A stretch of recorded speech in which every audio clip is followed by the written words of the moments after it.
Bienvenue sur Mot pour Mot, le podcast de la ville de Meaux. Retrouvez toutes les semaines un nouvel invité qui viendra apporter un éclairage ou une expertise autour d'un thème cher à notre ville comme la culture, l'éducation, la santé. Je vous donne rendez-vous donc chaque semaine pour un nouvel épisode à retrouver sur toutes les plateformes de streaming et sur le site de la ville. En attendant, belle écoute. Pour ce 7e épisode, nous sommes allés à la rencontre des acteurs de la transition écologique dans le cadre d'un colloque sur l'hydrogène.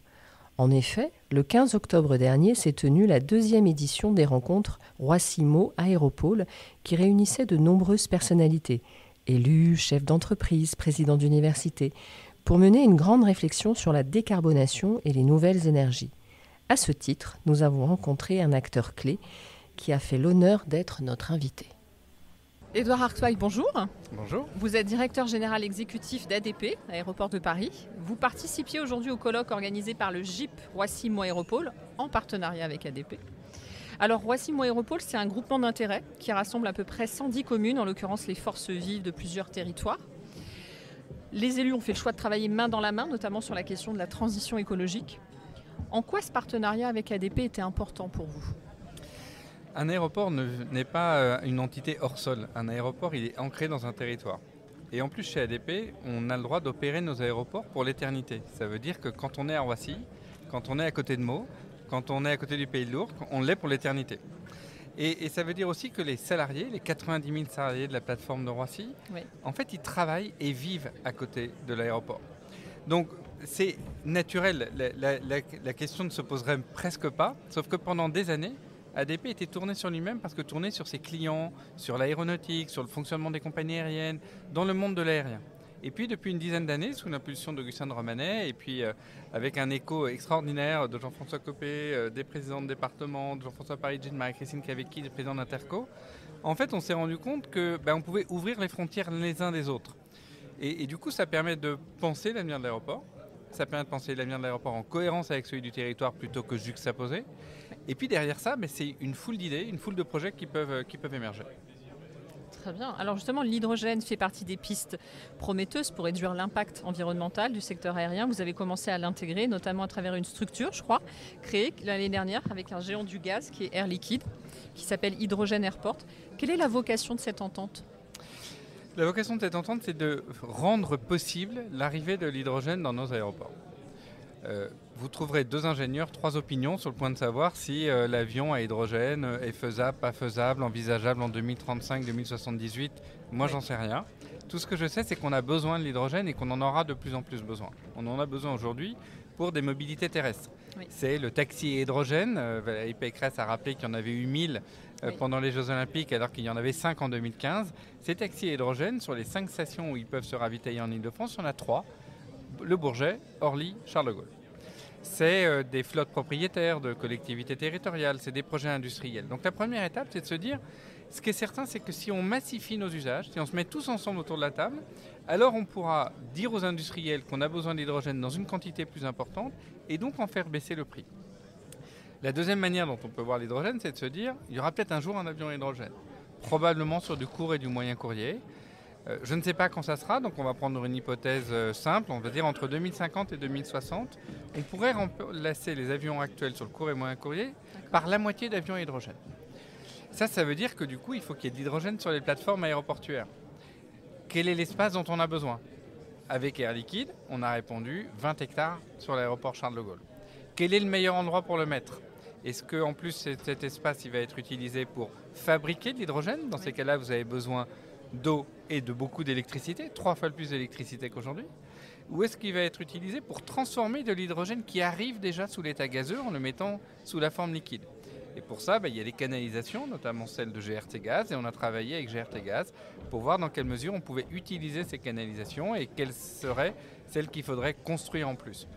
Voilà, donc c'est des choses assez simples qui permettent d'assembler les briques et de se dire, je ne sais pas quand il faudra être prêt, mais on sera prêt. En tout cas, vous avez amorcé la transition très clairement. Est-ce que vous pensez que l'hydrogène, dans quelques années, pourra remplacer le kérosène ? Sur un certain type de segment, sur un certain type d'usage, oui. Personne de sérieux n'envisage aujourd'hui de transformer l'avion long courrier en un avion à hydrogène. Les enjeux de sécurité, de poids, les enjeux technologiques paraissent aujourd'hui inaccessible. Oui. En revanche, sur le court et moyen courrier, Airbus a pris des engagements très forts, extrêmement volontaristes et qui structurent, et structurent les efforts de tout le monde. Et là, ce qu'on est en train de dire sur le kérosène aérien, on peut le dire sur le véhicule individuel. Alors, Bien sur sûr. le fonctionnement de la plateforme, peut-être qu'aujourd'hui, le véhicule électrique est très adapté. Mais ce que montrent des rencontres comme celle de Roissy-Meaux Aéropole, c'est qu'en fait, sur des poids lourds, sur des véhicules utilitaires, sur des flottes industrielles, l'hydrogène est une vraie solution compétitive. Et donc, pour tout cela, il en faut. Il faut de l'hydrogène et il faut au moindre coût possible. Donc, il faut essayer d'en faire des endroits dans lesquels on peut massifier, faire baisser les prix. Et nos aéroports, comme des lieux de connectivité, sont des très bons candidats pour ça.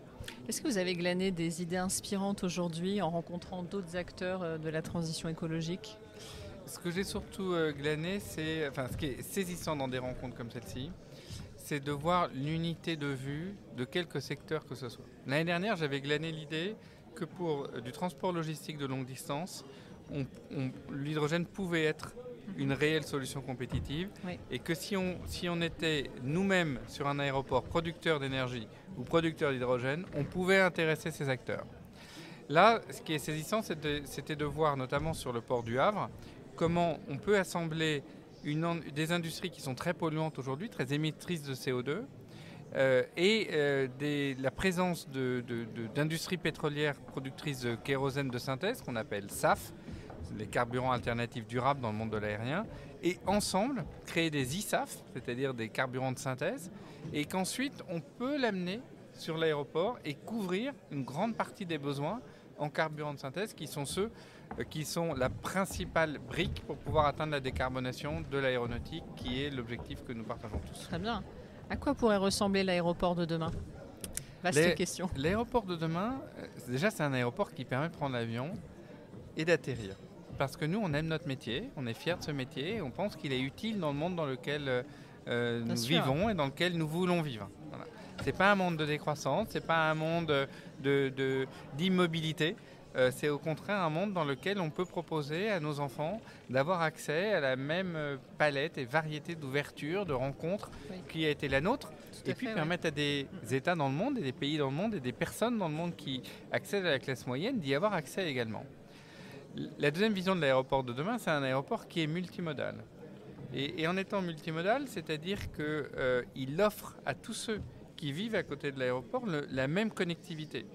La gare de CDG2, par exemple, de Roissy aujourd'hui, c'est une gare qui est très longue distance et grande vitesse. Vous pouvez prendre le TGV. Oui. Le RERB, donc urbaine.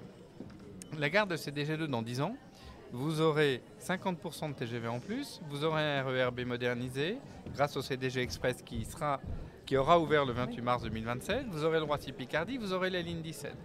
Et donc ça sera probablement la 5e gare d'Île-de-France, et ça veut dire que l'aéroport sera ouvert sur quelqu'un d'autre que le passager aérien ou le salarié de l'aérien, mais sur les habitants de Meaux ou de toutes les communes qui nous entourent. Et puis la troisième manière de le voir, c'est que ça sera un hub multi-énergie. C'est un endroit dans lequel la capacité de mettre à disposition des industries et de tous ceux qui nous entourent et vivent à côté de nous, eh bien, pas seulement du kérosène aérien comme aujourd'hui, mais du kérosène aérien, du kérosène de synthèse, de l'électricité, de l'hydrogène. On aura produit notre propre électricité grâce à du photovoltaïque. On aura ouvert le doublet de géothermie dont on lance les travaux dans quelques semaines. Bref, un hub multimodal, un hub multi-énergie pour permettre à chacun de se projeter dans une aviation décarbonée. Très bien, on a hâte. Merci beaucoup. Merci à vous. Bonne journée.